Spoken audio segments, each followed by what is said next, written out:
Hello students, कैसे आप सभी लोग। उम्मीद है कि आप सभी लोग अच्छे होंगे। आरसीसी डिजाइन के 11th लेक्चर में हम डिस्कस करने वाले हैं difference between the working stress method and the limit state method. Last दो प्रीवियस लेक्चर से हमने जो है वर्किंग स्ट्रेस मेथड के बारे में भी डिटेल में डिस्कस कर लिया है, और जो हमारा अभी प्रीवियस लेक्चर था उसमें हमने डिस्कस किया था लिमिट स्टेट मेथड के बारे में डिटेल में। इन दोनों मेथड में डिफरेंस रिलेटेड आपको जो है एग्जाम्स में काफी क्वेश्चंस पूछ लिए जाते हैं, और ये डिफरेंस आपको पता होना चाहिए, जो काफी इंपॉर्टेंट है आपके एग्जामिनेशन के लिए।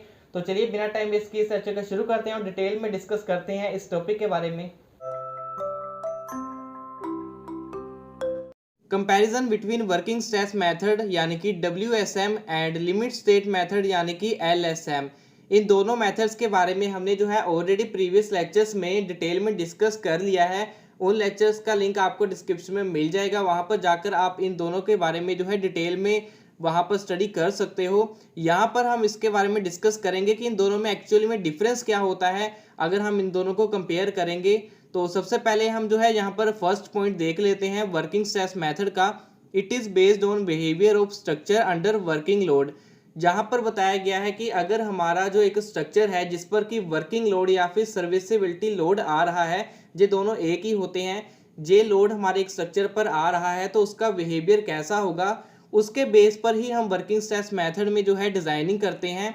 लेकिन लिमिट स्टेट मेथड में क्या होता है, it is based on behaviour of structure. ये भी एक स्ट्रक्चर के बिहेवियर पर ही डिपेंड होता है, लेकिन एट डिफरेंट लिमिट स्टेट। अभी लिमिट स्टेट को सबसे पहले हम जो है डिस्कस कर लेते हैं, जो एक्चुअली में ये टर्म जो है इसका मतलब क्या है। जैसे कि एक स्ट्रक्चर आपने जो है डिजाइन किया जिसकी लाइफ आपने अज्यूम की 100 साल तक जो चलेगा, 100 साल आपने मानकर वो स्ट्रक्चर डिजाइन किया हुआ है, तो वो स्ट्रक्चर 100 साल तो चला, लेकिन उसके बाद वो फेल हो गया, तो उसकी लिमिट स्टेट जो है आपको पूरी मिलेगी, यानी कि लिमिट स्टेट होगी उसकी 100 ईयर।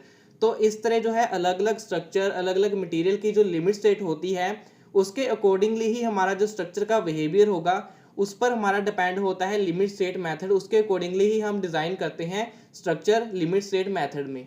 सेकंड पॉइंट है हमारा, it is known as deterministic. इसका मतलब क्या होता है, वर्किंग स्ट्रेस मेथड में हम क्या यूज करते हैं, अलग अलग वैल्यूज को जो है एक्यूरेटली यूज करते हैं according to the IS code. अलग अलग स्टैंडर्ड के अकॉर्डिंगली हम जहाँ पर एक्यूरेट वैल्यूज को यूज करते हैं।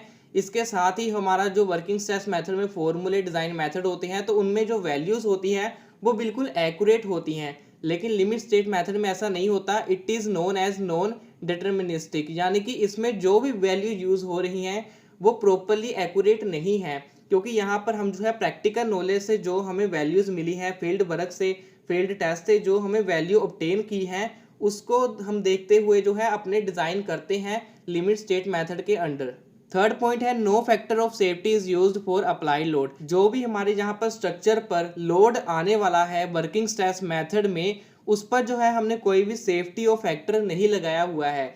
जैसे कि अगर एक स्ट्रक्चर आप डिजाइन कर रहे हो जिस पर कि 30 किलो न्यूटन लोड आना है, तो आपने वो स्ट्रक्चर को डिजाइन किया 30 किलो न्यूटन मानकर, लेकिन लिमिट स्टेट मेथड में क्या होता है, design loads are obtained by multiplying partial safety of factor.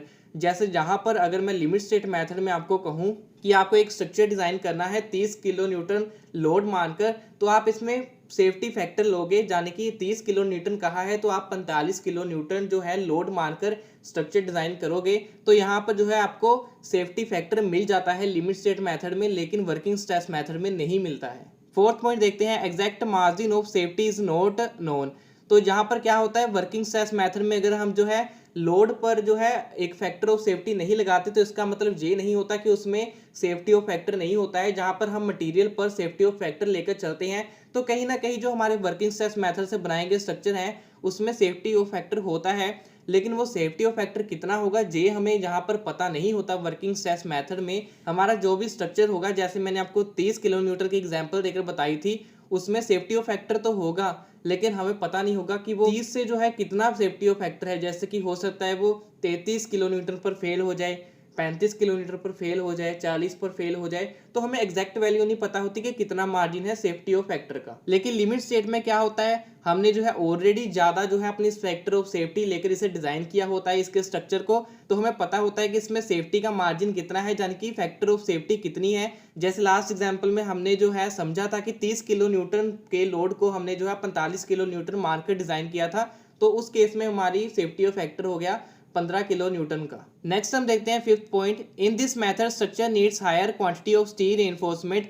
इस मेथड में जो भी हम डिज़ाइन करेंगे स्ट्रक्चर, उसमें हमें हाई क्वांटिटी चाहिए होगी स्टील रिइंफोर्समेंट की, और जो हमारी थिकनेस होती है वो भी काफ़ी ज़्यादा होती है हमारे स्ट्रक्चर की वर्किंग स्ट्रेस मेथड से जो हम स्ट्रक्चर बनाते हैं, और ये इकोनॉमिकल भी नहीं होता है, यानी कि इसमें काफ़ी कॉस्ट लग जाती है स्ट्रक्चर को डेवलप करने में।